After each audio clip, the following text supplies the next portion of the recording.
نے شوگر سے آغاز لیا کہ ٹیکس کلیکشن شوگر انڈسٹری سے سب سے پہلے کی جائے. شوگر ملوں کے اندر کیمراز لگے, باقاعدہ آئی ٹی کا سسٹم انسٹال ہوا کہ پروڈکشن کتنی ہے اور سیل کتنی ہے, اور اگر ایک بوری شوگر کی مل سے نکلتی ہے تو بار کوڈ لگا ہوا ہے, اس کے اوپر کیو آر کوڈ لگا ہوا ہے کہ وہ بوری ٹریسیبل ہے کہ وہ مل سے نکل کے کہاں گئی کہاں بکی, وہ سمگل نہیں ہو سکتی, وہ خرد برد نہیں ہو سکتی. تو جو پروڈکشن کم بتاتے تھے ملوں والے, پروڈکشن کا پورا سٹاک ٹیک کیا گیا آئی ٹی کے ذریعے. 60 ارب روپیہ صرف ٹیکس کلیکٹ کیا گیا ہے شوگر ملوں سے, 60 ارب روپیہ. اسی طرح ٹوبیکو انڈسٹری میں 200 ارب کی لیکیج ہے, چھاپے مارے گئے, انلیگل ٹوبیکو ٹریڈ کو روکا گیا. اسی طرح بیوریجز کا ہو رہا ہے, سیمنٹ کا ہو رہا ہے کہ اتنے بڑی بڑی انڈسٹریز جو ٹیکس نہیں دیتی اور ان کا ٹیکس تنخواہ دار طبقہ اٹھاتا ہے, تو کم از کم اتنا ٹیکس دیں جتنا ان کا بنتا ہے, اور یہ آئی ٹی کے سسٹم کے ذریعے اس کو اچیو کیا گیا. پہلی بات. دوسری بات یہ ہے, ٹیکس کلیکشن اور ٹیکس کے ڈسپیوٹس اور لیٹیگیشن کے حوالے سے نئے ٹرائبیونل بن چکے ہیں, ان کے نئے چیئرمین آ چکے ہیں, اس سے بھی کئی سو ارب روپے کی ریکوری جو ہے وہ ممکن ہوئی. اسٹے آرڈرز ویکیٹ کروائے گئے اور اے جی آفس اور لا منسٹری کو کہا گیا کہ 100% ریکوری کرا کے دیں. تو یہ تقریباً پچھلے ایک سال میں 800 ارب روپے کی انفورسمنٹ سے پیسہ آیا ہے. یہ تو آئی ایم ایف سے ہٹ کے ہے, یہ تو ایک ذاتی کاوش ہے شہباز شریف صاحب کی, کیونکہ وہ سمجھتے تھے کہ جب تک ٹیکس کلیکشن بہتر نہیں ہوگی اور جن کا ٹیکس بنتا ہے وہ نہیں دیں گے اور ایف بی آر کے ریفارمز نہیں ہوں گے, آئی ٹی بیس سسٹم نہیں آئیں گے. بل گیٹس کی فاؤنڈیشن جو ہے وہ ایف بی آر کی ڈیجیٹلائزیشن میں انوالو رہی. دنیا کے بہترین انسٹیٹیوشن سے پڑے ہوئے وہ آئی ٹی کا سسٹم اس وقت چلا رہے ہیں, اور جو پرال ان کا ایک ادارہ ہے جو ڈیجیٹلائزیشن کا ہے, اس کے بورڈ پہ تمام پرائیویٹ سیکٹر کے لوگ ہیں جو شاید اگر وزیر اعظم نہ اس پہ کاوش کرتے تو وہ نہ آتے. تو ایف بی آر ایک totally different F B R ہے, انفورسمنٹ کے حوالے سے, آئی ٹی سسٹمز کے حوالے سے, شفافیت کے حوالے سے, میرٹ کے حوالے سے. جس نے یہ گنجائش پیدا کی ہے, یہ پی ٹی آئی کی گورنمنٹ بھی کر سکتی تھی, نہیں کیا. تو یہ جو گنجائش پیدا کی گئی ہے, تب تنخواہ دار طبقہ, ایک تو بڑی کلیئرٹی ہے, جس کی تنخواہ 50,000 یا اس سے کم ہے وہ کوئی ٹیکس نہیں دے رہا. Let me be very clear, 50,000 روپے ماہانہ یا اس سے کم, زیرو ٹیکس. 50,000 سے 1,00,000 ماہانہ جس کی تنخواہ ہے 1% ٹیکس. اس کے اوپر والے سلیبس پہ آپ نے دیکھ لیا کہ تمام لوگوں کی ڈیمانڈ تھی کہ ٹیکس کو کم کیا جائے, تنخواہ دار طبقے پہ ٹیکس کم کیا گیا. پوری دنیا اس کی تعریف کر رہی ہے. جو 5 مرلے کا 10 مرلے کا گھر بیچنا یا خریدنا چاہتے ہیں, یا پلاٹ 5 مرلے کا 10 مرلے کا بیچنا یا خریدنا چاہتے ہیں, ان کا ٹیکس بہت کم کر دیا گیا ہے. دوسرا, جو اپنا گھر پروگرام ہے اس کے لیے 90 ارب روپیہ ڈسپرس ہو گیا ہے, 11 ارب روپیہ لوگوں کو چلا گیا ہے. جب ہاؤسنگ سیکٹر کو پیسہ ملتا ہے تو کیا ہوتا ہے, صرف ہاؤسنگ سیکٹر کو نہیں مل رہا ہوتا. ہاؤسنگ کے اندر سیمنٹ, بجری, سریا, فٹنگز, 12 انڈسٹریز ہیں جو ہاؤسنگ کو فیڈ کرتی ہیں. وہ ساری انڈسٹریز کا پہیہ چلتا ہے اس چیز سے. اس سے اکانومی کو بوسٹ ملے گا. اس کے علاوہ ایک جو بہت اہم چیز کی گئی ہے ایکسپورٹرز کے لیے, ایک ایڈوانس ٹیکس تھا اس کو بالکل ختم کر دیا گیا, اور ایک سپر ٹیکس تھا. وزیر اعظم نے کہا تمام ایکسپورٹرز کا سپر ٹیکس آج سے ختم ہے. سپر ٹیکس بھی ختم, ایڈوانس ٹیکس بھی ختم. اس سے کیا ہوگا, جب ایکسپورٹر زیادہ منافع کمائے گا, اس کا ٹرن اوور زیادہ ہوگا, وہ انڈسٹری لگائے گا, وہ ڈائیورسیفائی کرے گا, وہ ایکسپینڈ کرے گا, نوکریاں ملیں گی, اکانومی گرو کرے گی, زر مبادلہ کے ذخائر بڑھیں گے, ملک ترقی کرے گا, ایکسپورٹ لیڈ گروتھ کی طرف ہم جائیں گے, اور میڈ ان پاکستان اشیاء باہر کمپیٹیٹو ہو جائیں گی. تو یہ اوور آل اکانومی کو بوسٹ ہاؤسنگ سیکٹر بھی دے گا, ایکسپورٹ لیڈ گروتھ سے بھی ہوگا. اور یہ ایکسپورٹرز کے لیے مزید رعایتیں بھی رکھی گئی ہیں کہ جو ایکسپورٹ ری فائنینسنگ سکیم تھی اس پہ انٹرسٹ ریٹ 4% رکھا گیا ہے, صرف 4%. اور مارکیٹ میں آپ کو پتا ہے 11% ہے, تو یہ 4% بہت بڑی رعایت ہے ایکسپورٹ ری فائنینسنگ کے لیے. تنخواہ دار طبقہ, انڈسٹری, ایکسپورٹرز, سب کو فائدہ دیا گیا ہے اس بجٹ کے اندر. اسی لیے مخالفین بھی تعریف کر رہے ہیں. تو میری آپ سے گزارش یہ ہے, ابھی بلال صاحب تفصیل سے روشنی ڈالیں گے, پھر ہم سوال بھی لیں گے, کہ دیکھیں اگر مفتاح اسماعیل صاحب کہہ رہے ہیں کہ بہت اچھا ہوا, تنخواہ دار طبقے والا بھی, ایکسپورٹرز والا بھی, تو وہ بزنس مین, اس کو پتہ ہے اس چیز کا, ورنہ تو وہ ہمارا ناقد ہے. یہ پازیٹیو بجٹ ہے, ریلیف کا بجٹ ہے, اور یہ اب ترقی اور خوشحالی کا آغاز ہو چکا. یاد کریں اس وقت کو کہ جب ڈیفالٹ کے دہانے پہ تھے, اور یہ 2 سال میں اوور نائٹ نہیں ہے. شہباز شریف صاحب نے دن رات انتھک محنت کی اپنی پوری ٹیم کے ساتھ, اورنگزیب صاحب نے, فیلڈ مارشل سید عاصم منیر اور ان کی پوری ٹیم, SIFC, انہوں نے بھرپور کاوش کی ہے اس چیز کے لیے. تو یہ فائنانس کی ٹیم, پرائم منسٹر خود, ان کی پوری ٹیم, فیلڈ مارشل کی ٹیم, یہ ایک ٹیم ورک کے نتیجے میں, یہ ریلیف اورینٹڈ بجٹ کے نتیجے میں ہم اب خوشحالی اور ترقی کی طرف جا رہے ہیں. اور انشاءاللہ تعالی وقت آئے گا کہ آپ دیکھیں گے کہ پورے سال میں لوگ اس ریلیف سے فائدہ اٹھائیں گے. اوور ٹو بلال صاحب and then we take questions. عطا صاحب نے تفصیل میں بتا دی کہ کس طرح یہ ایک عوامی بجٹ ہے. یہ وزیر اعظم شہباز شریف صاحب کی طرف سے ایک تنخواہ دار طبقے کے لیے ریلیف کا بجٹ ہے, یہ صنعت کے لیے ریلیف کا بجٹ ہے, یہ ایکسپورٹر کے لیے ریلیف کا بجٹ ہے, یہ ہمارے کنسٹرکشن سیکٹر جس کے ساتھ روزگار اور دیگر اور انڈسٹریز منسلک ہیں اس کے لیے ایک ریلیف بجٹ ہے, یہ ہماری خواتین بہنوں کے لیے ایک بجٹ ہے ان کے ایک اہم ایشو سے ریلیٹڈ. آپ پنک ٹیکس کا اگر ہم ذکر کریں, اور اسی طرح یہ ہر اس پاکستانی شہری کا بجٹ ہے جو اپنا گھر بنانے کا ایک خواب رکھتا ہے مگر اس کے پاس وہ وسائل نہیں ہوتے. اسی طرح یہ پاکستان کے نوجوان کا بجٹ ہے. PM یوتھ پیکیج کافی وسیع ایک پیکیج ہے جس میں میں آپ کو صرف ایک مثال دے دوں. زراعت کی مد میں صرف PM یوتھ پیکیج میں 110 ارب روپے کی ڈسبرسمنٹ اس سال رکھی گئی ہے, قرضوں کی ڈسبرسمنٹ. یہ صرف ایک مثال ہے. اس کے علاوہ یہ ہمارے اوور آل معیشت کو آگے چلانے کا اور روزگار کے مواقع بنانے کا بجٹ ہے. مگر بنیادی طور پہ یہ سہولت کا بجٹ ہے, یہ ریلیف کا بجٹ ہے, اور یہ ہمارے ٹیکس نیٹ کو وسیع کرنے کا بجٹ ہے. ہمیشہ یہ مطالبہ رہا ہے دکانداروں کا کہ جی ہمیں کوئی آسان سا فارم دیں, ہمیں کوئی سادہ طریقہ کار بتائیں جس سے ہم آ سکیں.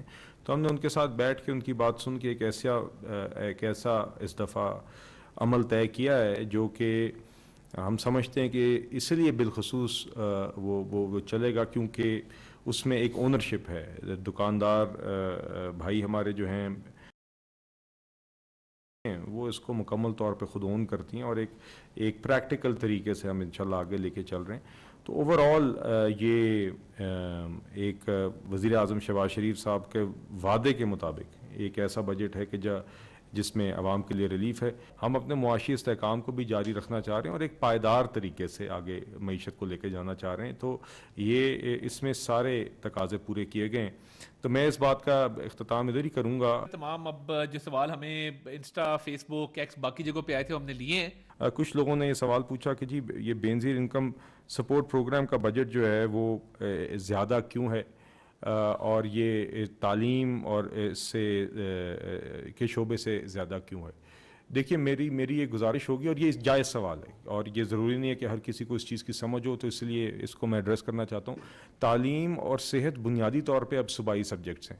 تو وفاق حالانکہ کوآرڈینیشن رول ادا کرتا ہے اور اس میں وفاقی بجٹ میں HEC کی مد میں ہائر ایجوکیشن کے لیے ایلوکیشن ضرور کرتا ہے, مگر بنیادی طور پہ جو اسکولوں کا اور ہسپتالوں کا نظام ہے وہ صوبوں کے پاس ہوتا ہے. اس لیے آپ جب بھی ہیلتھ یا ایجوکیشن کے اوپر بجٹ کو دیکھیں تو اس کو مجموعے کے طور پہ آپ کو صوبائی بجٹس کے ساتھ دیکھیں گے تو آپ کو بہتر پکچر ملے گی. بے نظیر انکم سپورٹ پروگرام کی رقم ہم نے اس سال 838 ارب روپے کی ہے. یہ بنیادی طور پہ 101 کروڑ سے زائد وہ خاندان ہیں جو کہ مستحق ہیں, اور ایک ایسے معیار پہ مستحق ان کو پایا جاتا ہے جو معیار بین الاقوامی سٹینڈرڈز پر ہے اور ورلڈ بینک کے ساتھ مل کے طے کیا گیا تھا. اور اس کے تحت خواتین کے ذریعے 1 کروڑ سے زائد خاندانوں کو اس میں رقم ملتی ہے. سوال کیا گیا کہ خواتین کی صحت کے لیے اس بجٹ میں کیا ہے, تو میں نے ابھی پنک ٹیکس کا ذکر کیا. یہ ہماری خواتین کی ریپروڈکٹیو ہیلتھ کے جو آئٹمز ہیں اس کے اوپر ایک جو سیلز ٹیکس ہے اس کی ایگزمپشن ہے, جو کہ ایک اہم جو ہماری بہنوں کی ایک ضرورت ہے, خواتین کی ضرورت ہے, اس کی قیمت کو کم کرنے میں ایک کردار ادا کرے گی. یہ ریٹیل جو ہے یہ نیٹ سے باہر کیوں ہے, یہ بات آپ کی درست ہے, اور میں اگین زیادہ تفصیل میں نہیں بتانا چاہتا. بہت دفعہ اس اسکیم کی میں تفصیلات بیان کر چکا ہوں تو اس لیے میں اس میں نہیں جانا چاہتا, مگر یہ بات درست ہے کہ دیگر حکومتوں نے ماضی میں کوشش کی ہے اور اکثریتی ہمارے دکاندار بھائی جو ہیں وہ اس ٹیکس نیٹ سے باہر ہیں. تو اس میں 35 لاکھ کے قریب دکاندار ہیں جو ہمارے ٹیکس نیٹ سے بھی باہر ہیں، اور ان کو نیٹ میں لانے کے لیے میں نے یہ آپ سے ذکر کیا کہ ہم نے ایک مشاورتی عمل کے نتیجے میں ایک اسکیم لے کر آئے ہیں، اور انشاءاللہ آپ دیکھیں گے کہ اس اسکیم کے نتائج آپ کو اس سال نظر آئیں گے، اور ہم اس کے لیے باقاعدہ وزیر اعظم صاحب کی ہدایت پر مین شہروں میں، مین بازاروں میں جائیں گے انجمن تاجران کے ساتھ مل کے، تاکہ عملی طور پر اس کو کامیاب بنایا جائے۔ صاحب کوشش کی ہے ایڈریس کرنے کی کچھ سوالات، تو آئی تھاٹ میرا خیال ہے ایک تو جو یوتھ کے حوالے سے بات کی گئی، دیکھیے جو پرائم منسٹر یوتھ پروگرام ہے اس کے لیے خاطر خواہ فنڈنگ کا انتظام کیا گیا ہے 2 کیٹیگریز میں۔ ایک youth business and agricultural loans ہیں، اس کے لیے بہت بڑی رقم جو ہے وہ مختص کی گئی ہے، وہ تقریباً 258 ارب روپیہ ہے جو تقسیم کیا جائے گا، اور اس سے 5.5 لاکھ نوجوان مستفید ہوں گے اگر وہ ایگریکلچر کے اس میں ہیں یا بزنس کے معاملے پہ ہے۔ پھر نیفٹیک کو بہت بڑی رقم دی گئی ہے کہ آئی ٹی ٹریننگ کے سکلز دی جائیں نوجوانوں کو۔ اسی طرح prime minister sports talent hunt programme ہے، اس کو مزید ایکسپینڈ کیا گیا۔ اس دفعہ پی ایس ایل میں بہت سارے پلیئر جو ہیں وہ یہ ہمارے سپورٹس ٹیلنٹ ہنٹ پروگرام سے نکلے ہیں، ارشد ندیم یہاں سے نکلے ہیں، اور بہت سے سکسیزفل سپورٹس مین ہیں جو یہاں سے نکلے ہیں۔ دانش یونیورسٹی بنائی جا رہی ہے، دانش سکولز کا ایکسپینشن کی جا رہی ہے گلگت بلتستان میں، آزاد کشمیر میں۔ تو یوتھ پروگرام کا جو ہے دائرہ کار اس کو بڑھایا گیا ہے۔ اور ایگریکلچر کے حوالے سے لوگ بہت بات کرتے ہیں، تو دیکھیے ایگریکلچر میں ایک تو ایگریکلچرل مشینری جو ہے جتنی بھی، اس کی جو امپورٹ ڈیوٹی ہے ختم کیا گیا، اس کو آپ آرام سے منگوا سکیں گے باہر سے کوئی بھی اکوپمنٹ جو ایگریکلچر سے ریلیٹڈ ہے۔ تقریباً 5 ارب روپے کی صرف ڈیوٹیز ختم کرنے کی مد میں ریلیف دیا گیا ہے، اور اس میں کچھ اشیاء آپ کے سامنے ذکر کر دیتا ہوں۔ ہیوی ڈیوٹی ٹریکٹر ہیں، ان کی ڈیوٹی اس سال صفر کر دی گئی ہے۔ کارن پکرز ہیں، ان کی ڈیوٹی صفر کر دی گئی ہے۔ کمبائنڈ ہارویسٹرز کی، پمپس کی، اسپیئر پارٹس کی، لوڈرز کی، اور ٹیمپریچر کنٹرولڈ سائلوز کی، ان کی ڈیوٹیز صفر کر دی گئی ہیں۔ اس کے علاوہ وزیر اعظم شہباز شریف نے 88 ارب روپے کا ایکسپورٹ فائنینسنگ کا ایک ایلوکیشن رکھی ہے، اس کا بھی ایک حصہ ڈیڈیکیٹڈ ہوگا زراعت کے لیے، اور 4.1 ارب روپے ہمارے ڈیولپمنٹ بجٹ میں بھی زراعت کے لیے ایلوکیٹ کیے گئے ہیں جی، جو کہ ڈیفرنٹ ڈیولپمنٹ پروجیکٹس میں ہوں گے جی۔ تو اب جو زوم پہ لوگ موجود ہیں ان کے بھی سوال لیتے ہیں جی۔ پرویز سندھیلا صاحب، ملین آف پاکستانی باہر رہتے ہیں، اوورسیز پاکستانی، 1-2 چیزیں تو میں نے سنی ہیں اوورسیز پاکستانیوں کے لیے، کوئی ایسی اسپیشل چیزیں اس میں رکھی ہوں جو سے کوئی استفادہ حاصل کر سکیں؟ یقیناً ہمارے جو اوورسیز پاکستانی ہیں ان کی باہر کی محنت ہے، وہ حلال کی روزی کماتے ہیں محنت سے، اور یہ ہماری ریڑھ کی ہڈی ہے، مگر اس میں حکومت کا ایک پاکستان ریمیٹنس انیشیٹو بھی ہے، جس میں ہم نے سبسیڈائز کر رکھا ہے، جس میں جو فیس ریمیٹنسز پر آتی ہے، جو لوگ بھیجتے ہیں وہ ان کی سبسیڈائز رہتی ہے، اور اس سے ان کو وہ ان کے لیے آسانی ہوتی ہے۔ فرح خان صاحبہ، میرا سوال ہے جی پرائیویٹ سیکٹر کے حوالے سے۔ بہت بڑی تعداد جو ہے وہ پرائیویٹ سیکٹر میں کام کرتی ہے، اور وہ سالوں سال پرانی تنخواہ پہ کام کر رہی ہوتی ہے، جبکہ انفلیشن جو ہے وہ آسمان کو چھو لیتی ہے۔ کوئی لیجسلیشن، کوئی پالیسی اس حوالے سے کی جائے اور اس کو اسی بجٹ کا جو ہے وہ حصہ بنایا جائے۔ شکریہ۔ دیکھیے پہلی بات یہ ہے کہ یہ جو تنخواہ دار طبقے پہ ٹیکسز کم کیے گئے ہیں، اس سے بھی بہت ساری پرائیویٹ آرگنائزیشنز کو بہت فائدہ ہوگا کہ بہت سارے امپلائیز کے ٹیکس وہ خود ادا کرتے تھے، تو ان کو مدد ملے گی، ان کا یہ ٹیکس کا برڈن کم ہوگا۔ ایکسپورٹ کے حوالے سے جو سپر ٹیکس اور ایڈوانس ٹیکس ختم کیا ہے اس سے بہت مدد ملے گی، تو پرائیویٹ سیکٹر کے لیے تو بہت ساری سہولیات پیدا کی گئی ہیں۔ اب توقع یہ ہے، اور جو انفورسمنٹ کے ادارے ہیں especially provincial government, federal government مل کے، کہ جو 7% انکریز کیا گیا ہے تنخواہوں میں پبلک سیکٹر کے اندر، اسی طرح پرائیویٹ سیکٹر میں 10% منیمم ویج کا انکریز ہے، تو اس کی بھی جو ریگولیشن ہے، انفورسمنٹ ہے، لیبر کنسرن لیبر ڈپارٹمنٹس کو وہ انشور کرنی ہے۔ تو اس میں گورنمنٹ جو ہے وہ اپنا بھرپور کردار ادا کرے گی کہ اس کو انشور کیا جائے 100% کہ پرائیویٹ سیکٹر بھی جو ہے وہ اس پہ عمل درآمد کرے، اور ہم جہاں ان کو مدد ریکوائرڈ ہوگی وی ول گو ود دیم۔ جی عبد الحسیب ابڑو صاحب، میرے آپ سے جو ہے نا بنیادی طور پر 3 ہی سوالات ہیں کہ بجٹ کے اندر ڈیجیٹل کانٹینٹ کریٹرز اور فری لانسرز کے لیے کیا مواقع فراہم کیے گئے ہیں، اور ساتھ ہی ساتھ ڈیجیٹل اکانومی کے لیے کانٹینٹ کریٹرز کی کیا کیا مدد درکار ہوگی، اور دوسرا جو ہے نا اس کے اندر گورنمنٹ کیا پالیسیز لانے جا رہی ہے کے حوالے سے۔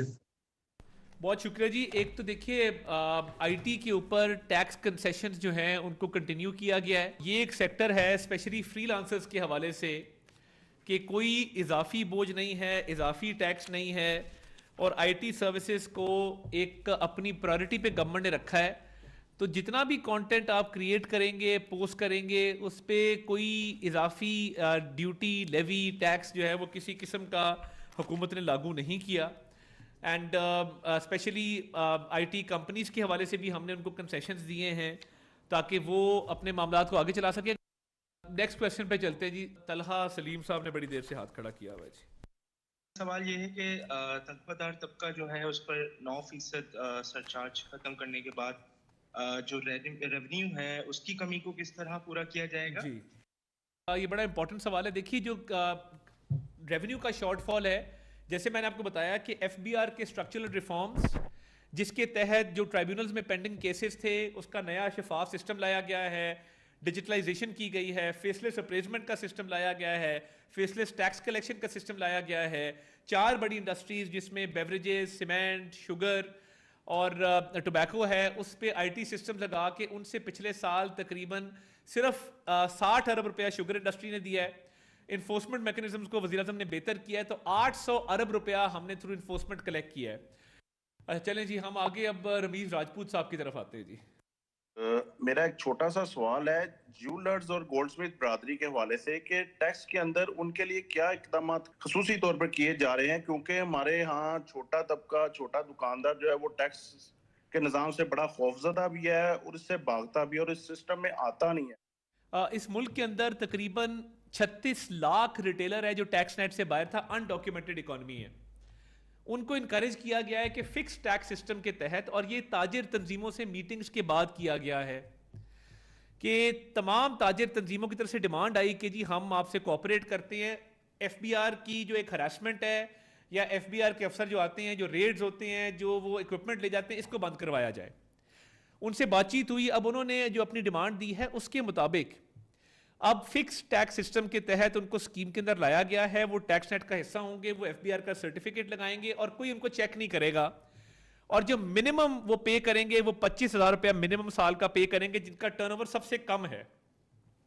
اربوں روپیہ اس سے آئے گا, وہ ٹیکس نیٹ کا حصہ بھی بنیں گے اور ایف بی آر کی طرف سے ان کو کسی قسم کی مشکل کا سامنا نہیں کرنا پڑے گا. یہ تو ایک بہت بڑا سٹیپ لیا گیا ہے اور تاجر تنظیمیں پورے پاکستان کی آن بورڈ ہیں. جو آپ نے بات کی ود ریگارڈ ٹو جولرز, ان کی ایک ہمارے پاس ڈیمانڈز کا ایک پورا آیا ہے چارٹ, اس کو ہم کنسیڈر کر رہے ہیں. اور کیونکہ وہ دیکھیے یہ بہت ایک سکلڈ فیلڈ ہے اور یہ امپورٹ کے ذریعے زیادہ تر ان کے پاس گولڈ آتا ہے, تو اس حوالے سے ہماری ان سے بات چیت چل رہی ہے اور فائنانس منسٹری میں اس کو کنسیڈر کیا جا رہا ہے. جو ان کی ڈیمانڈز کا چارٹ ہمارے پاس آیا ہے, جو مختلف صرافہ ایسوسی ایشن نے بھیجا ہے, اس کو ہم کنسیڈر کر رہے ہیں, تو اس پہ کوئی نہ کوئی پالیسی جو ہے وہ ترتیب دی جائے گی. رانا عبدالخالق صاحب, میرا یہ کوشچن تھا کہ موجودہ بجٹ جو آپ نے بھی دیا ہے اس میں زرعی پیداوار بڑھانا اور غذائی تحفظ کو یقینی بنانے کے لیے حکومت نے کون سے اقدامات لیے ہیں جس سے کسان کو فائدہ ہو سکے؟ ہمیشہ جو ایگریکلچر سیکٹر کو مارا جاتا ہے, تو اس بجٹ میں خصوصی کیا انہوں کے لیے اقدامات لیے گئے ہیں؟ بہت شکریہ. اس میں ایک تو جتنی بھی ایگریکلچرل اکوپمنٹ یا ایگریکلچر امپورٹ ہے اس پہ کسٹم ڈیوٹی ختم کر دی گئی ہے. دوسرا یہ کہ یوتھ بزنس لون کے تحت ایگریکلچر سیکٹر کو پروموٹ کرنے کے لیے اور ینگ گریجویٹس کو پروموٹ کرنے کے لیے 150 ارب یا 125 ارب روپیہ تقریباً رکھا گیا ہے یوتھ ایگریکلچرل لونز کی مد میں کہ لوگ اپنی گروتھ کر سکیں. زرعی گریجویٹس کو پرائم منسٹر صاحب نے 1000 کو اس سال چائنا بھجوایا تعلیم کے لیے اور ایگریکلچرل انوویشن کے لیے, وہ اسکیم کنٹینیو رہے گی. اس کے علاوہ زرخیزی کے نام سے ایک اسکیم آئی ہے جس کے تحت جو ایگریکلچر فائنانس ہے اس پہ انٹرسٹ ریٹ کو بہت لوور کیا جائے گا اور آسان کے ایک ساتھ پہ ان کو یہ دیا جائے گا. ریسرچ انسٹیٹیوٹ کو ریفارم کیا جا رہا ہے اور ریسرچ انسٹیٹیوٹس میں میرٹ پہ لوگ لائے جا رہے ہیں تاکہ یہ معاملات جو ہیں بہت خوش اسلوبی سے آگے بڑھ سکے. میں جی سب کا بڑا شکر گزار ہوں, آپ نے بہت ٹائم نکالا اور یہ بجٹ کے اوپر بریفنگ ساری لی. ہم نے کوشش کی کہ میکسیمم ہم سوال ایڈریس کر سکیں, جو ہمیں آن لائن بھی آئے ان کا بھی جواب دیا. تو ہم مزید ایسے سیشنز ہولڈ کرتے رہیں گے تاکہ اس نریٹو کو پازیٹیولی آگے لے کے چلیں، اس پاکستان کی خاطر اور پاکستان کی آنے والی نسلوں کی خاطر اور آپ کے فیوچر کی خاطر. اور یہ ایک ٹیم ورک ہے جس میں نواز شریف صاحب کا ویژن ہے.